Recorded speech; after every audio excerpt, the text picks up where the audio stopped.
I'm Rick Martinek. And I'm Jim Holt. And together we are the Expo guys. I've been producing shows since 1994. I started out doing singles expos years ago and Midwest Singles Convention. In a day when I could have Ernie Larson speak, Jackie Flug, all the people that you heard maybe out of the past, a lot of really, really good speakers. And it was a lot of fun doing all these shows over the years. We started doing health and wellness expos way back in 96. And I think that we have created, produced, and promoted over 100 exhibitions since then. A tremendous amount of work goes into each and every show. And this is like really weird. This is like taking into my karate time. Normally I leave, and Tuesdays and Thursdays I'm going for second-degree black belt. So I'm like, oh, you know, normally about this time of day. So this is freaky standing up here with all these eyes on us. It's like, okay, are they? No. But we're really honored to be here. It's really good to do business with New Business Minnesota. And we hope to take a little bit of the myths and make it real easy to maybe highlight a couple reasons why people exhibit at shows.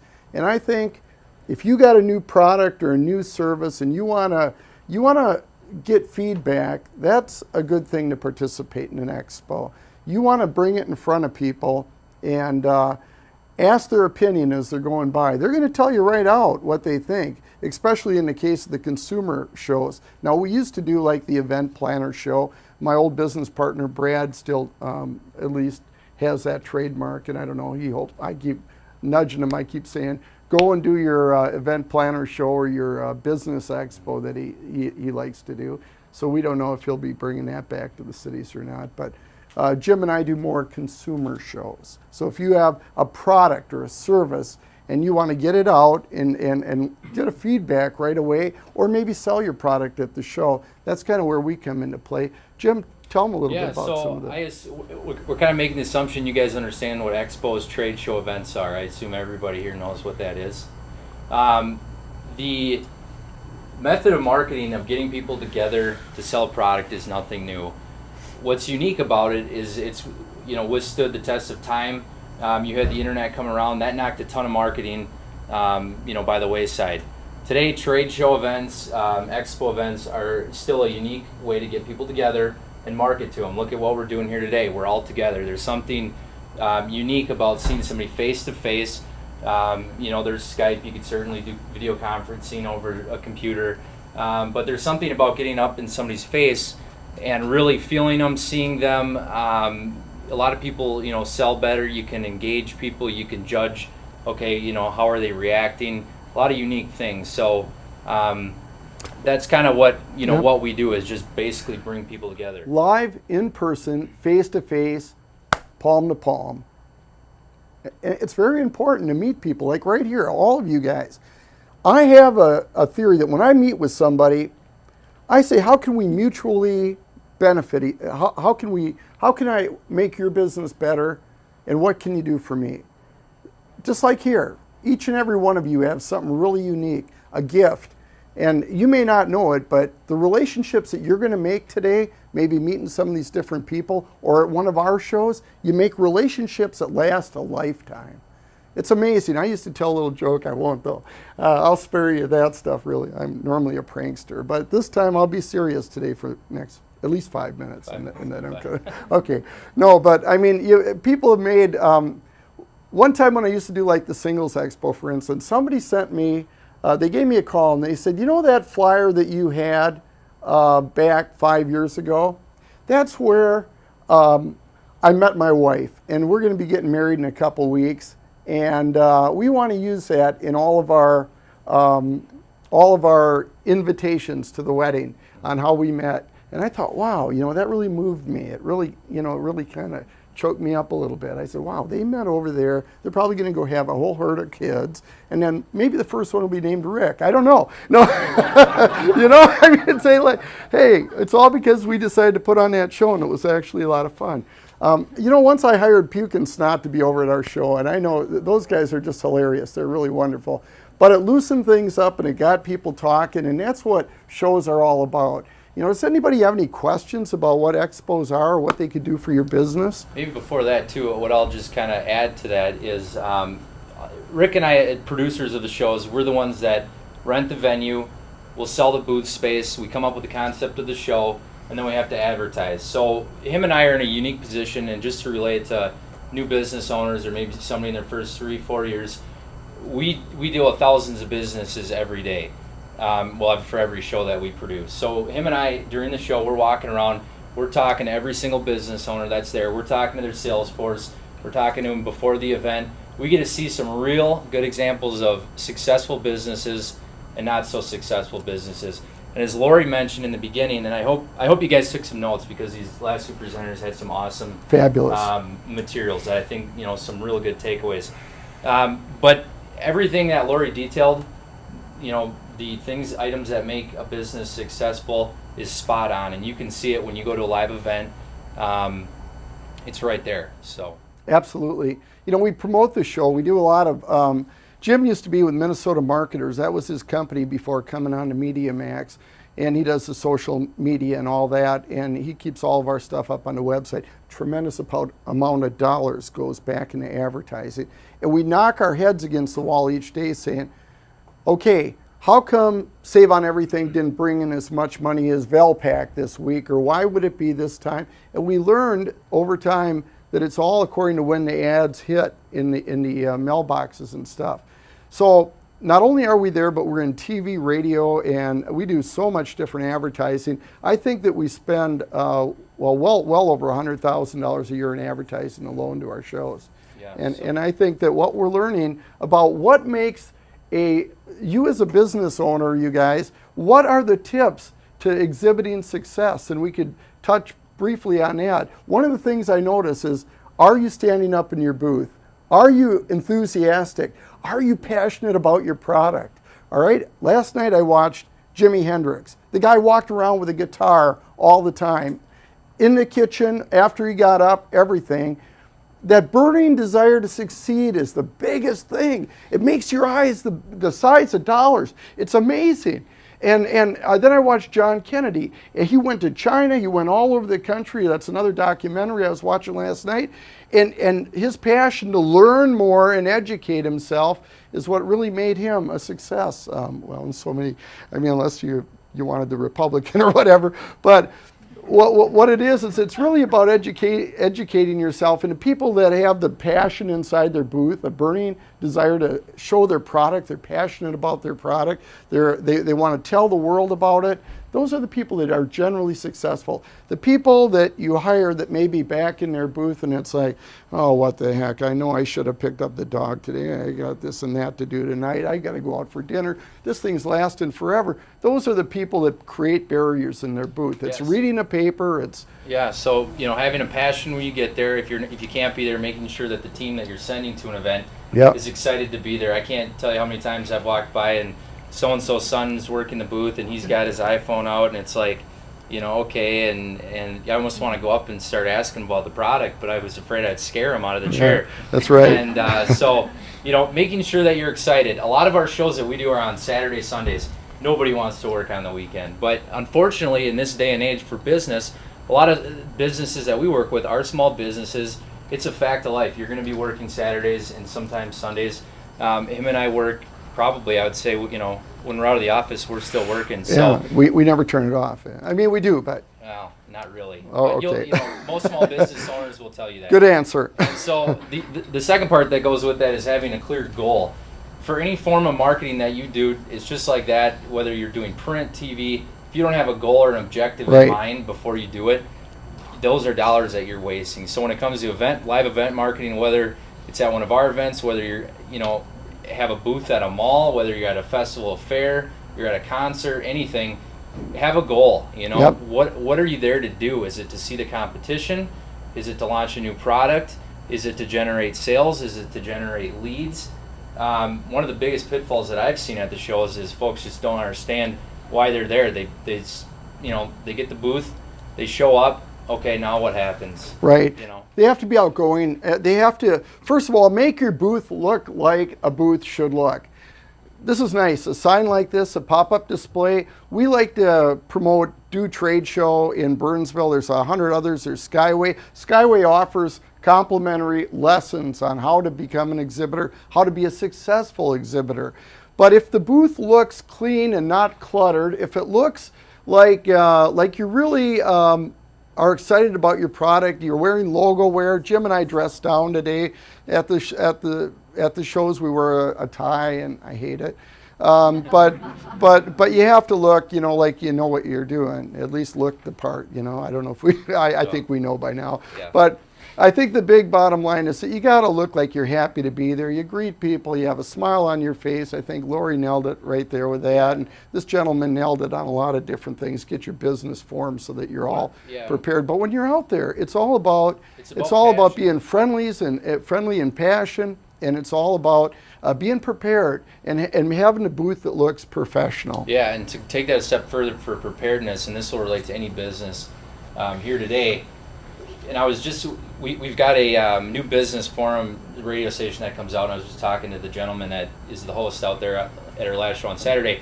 He brought up something really important, and that's in identifying your customers. So, live events are good for a lot of businesses. They're not perfect for every business, but, any form of marketing isn't going to be. I think one of the biggest obstacles, or one of the biggest reasons a lot of businesses fail, is not identifying your customer. Right. You might have an idea who it is, but things like business plan, software, stuff like that, that's what really gets it nailed down. I would say before you do anything, if you don't have a clear concept of who your customer is, where they're at, and how to reach them, you're in trouble. And that's, again, at a show, you'll walk by and it's like you look at somebody's booth or what their marketing material is. It's like these people are scattered, and you just want to help them, but we can't help everyone, Right. kind of give them a platform. But that's something that really resonated with me. It makes perfect sense. It seems so obvious, but it's one of those things that's so incredibly obvious that it's overlooked all the time. So. Yeah. So be passionate in your booth. Have your booth that looks professional. Get off your butt and go out and tell the world about your product. Don't be overbearing on them either. Respect their time. You got the 4-second rule as they walk by. You got to make sure you make the right impression. And you know what? They'll remember you. They'll see your banner. They'll remember you. And they'll say, yeah, weren't you out at that one? Weren't you here? The more consistent you are in your advertising and getting out and meeting people, that's the more successful you'll become over time. Wow, I never held an audience. The door must be locked, huh? Yeah, wow, let me out of here. This is crazy. But it's been fun. Can we answer your question? We'll try our best. How do you set a goal if you don't know where the need is? A goal. These are tricky questions. There must be a text. Questions. Yeah, that's good. Could you just say that one more time? How do you know where the need is? Or how do you set a goal if you don't know where the need is? From a customer standpoint or from an owner? How do you identify what you're going to sell? How do you identify where the market for it is? I would say that this goes back to, I think it's called an e-back, is those big ass corporations. Everyone's in business to try to obviously make a profit. They either started business because they worked for a corporation, they didn't like the boss, they thought they could do it better, maybe they had an idea that fit a niche. Mm-hmm. Rick and I, one of the biggest obstacles that we have with the shows is we have to identify a niche. What is the demand there? That, it's as simple as that. It's a simple idea, however, it's not simple to figure that out. So you have to find what the need is. It's a niche. It's a specific niche. Our shows that we do are tested. We've done them for many years. We found that niche, what it is, what brings people out. For instance, how many people want to live a long life and be really active into their old age and just say, man, this is going to be great, right? Show of hands. How many people want to live longer? Okay. The Longevity Expo came to us one day. April 26th. Yeah, good man. Bam, it hit us upside the head, and we said, what can we do as far as bringing in the right vendors? They'll give people ideas and maybe make their life easier and better into the future. The Longevity Expo, it was kind of in our incubator. We came up with that one, and oh my God, there was 250 people in line. The first two shows that we did, they were all passionate and happy about being there. We picked the right exhibitors to offer them tips and ideas for living a longer, healthier, happier life. Wow, and the power of the speakers and everything coming together, it's exciting. Now we do our home improvement and design expo, and that's where we run into a couple people that hire people that put up their papers and eat sandwiches in their booth. But we do offer, for any of you guys that want any additional information on how to exhibit, I suggest like Skyway Design down in Burnsville. He does a lot of classes. He does a very good job. Mike Moran's doing classes. That's really good. And then I also suggest, we have like 10 tips to exhibiting success and stuff like that. And it's all over the internet. What are you going to do to grow your business in an exhibit booth?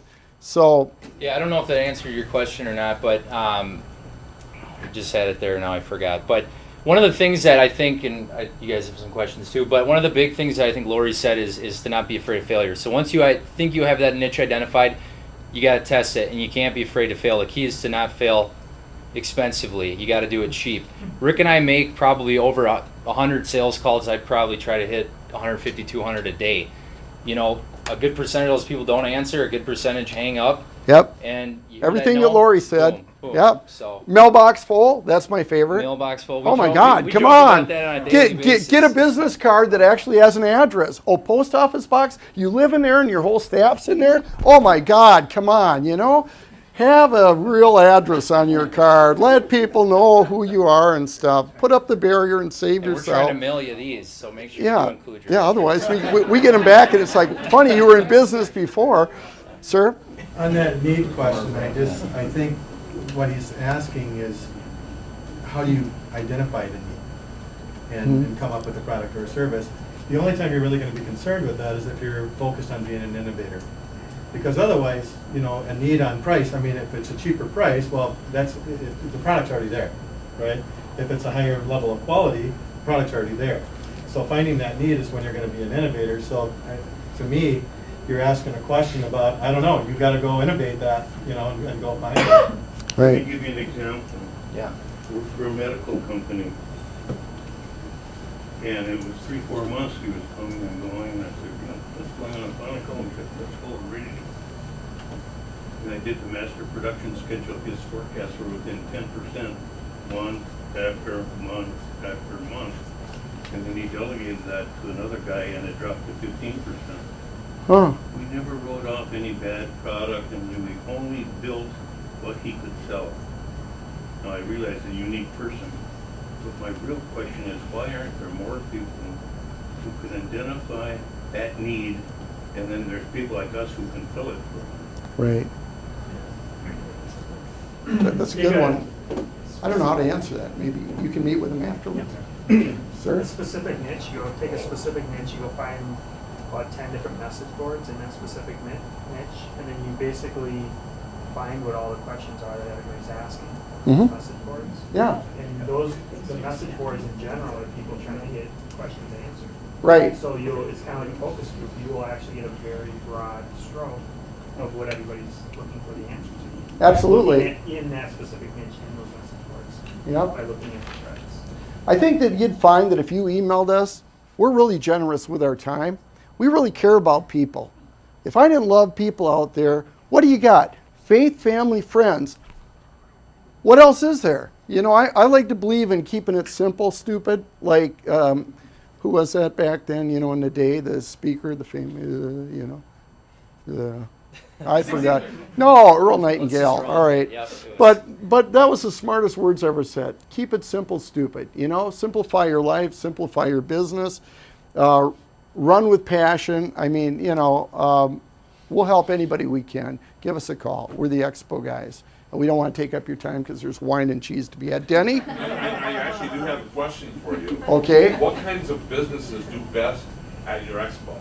If it's home related, for the home improvement and design expos, it would be you know, builders, remodelers, designers, landscapers, other people with products and services for the home, for the lawn, that type of stuff. If it's health related, it could be the latest widget for growing my hair out. You know, I won't bend around right now. Or anything else like physical fitness or personal trainers or chiropractors. Doctors that may have unique products or services or new products coming into the marketplace. We see them all. I talk to a zillion people a day. You know what? I get passionate with them. Next thing you know, we're on the phone. It's crazy. It's amazing. It's a lovely business to be in, and I'm happy to help anybody that we can. Sir? So Rick, so you come up with the ideas for the expo? And We do, Okay, yeah. so that's how, and do you have certain ones for months or just? Well, right now we're doing 11 shows a year, just him and I in the office. We hire out, we got all of our teams in place. We got accountants. We got a lawyer. We never have to use him, thank God. And then we got everybody else all in. I got my move-in crew, and my guys help people move in, and they help them move out, and they're there to counsel them throughout the time, running, making sure their electric, everything is working. And then Jim and I, we star in our own TV commercials. That doesn't do any good, but we're on radio, and we want to give all of our exhibitors an opportunity to talk live on the radio at each of our shows, and we do that. So we're, yeah. And I send them the sound bites. So you can find out the themes you have by Oh, yeah, website or expoguys.com. And not to make it Plural. into a commercial, but if you want to know specifically the shows that we have, I did bring Yeah. some of these. But if anybody's curious, if you have a product or service or something that you're like, I just need to tell people about this in person, at least test it out. We're always happy to talk, and we'll make suggestions. We'll tell you this is not a good fit for us, but here's some shows you might want to check Right. out. Him and I are in business, producing shows. We know just about every other event that's going on this weekend, next weekend, everything tonight. Yeah. So. And maybe it's business related. Maybe you got a product that's business related.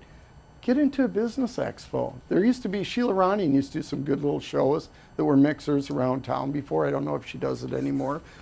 New Business Minnesota, this guy right here, the big guy in the back of the room. He's amazing. Small Business Resource Expo. Everything, 14th this year. everything. Now this guy is great. I mean, talk to Patrick. He's here to help. He's a sincere individual, and I'm not stroking you because I'm here, okay? Because I think I have indirectly had to pay for this. I don't know. No, I love you. You know that. But really, we're open to helping anybody we can, any way that we can, okay? And it's wine and cheese. Yeah, tonight. and just to wrap things up, I think for any small business owner, anybody starting a business, I think it's important that you associate yourselves with, confident business owner, passionate. These speakers that we heard today have excellent advice. When you go into business for yourself and you're out there hustling every single day, you feel like you get your ass kicked when you come home, and you need that support system. So you have to surround yourself. That's one good thing about the events that we do. You get to meet other business owners, even though they're your competition. They're in it too. They're out trying to make their cut of the pie, however you want to say it. There's nothing better than that. So events like this, Patrick, what you're doing here is great, and I think I hope a lot of people get some good nuggets out of it. Yeah. Well, thank you very much, That's folks. it.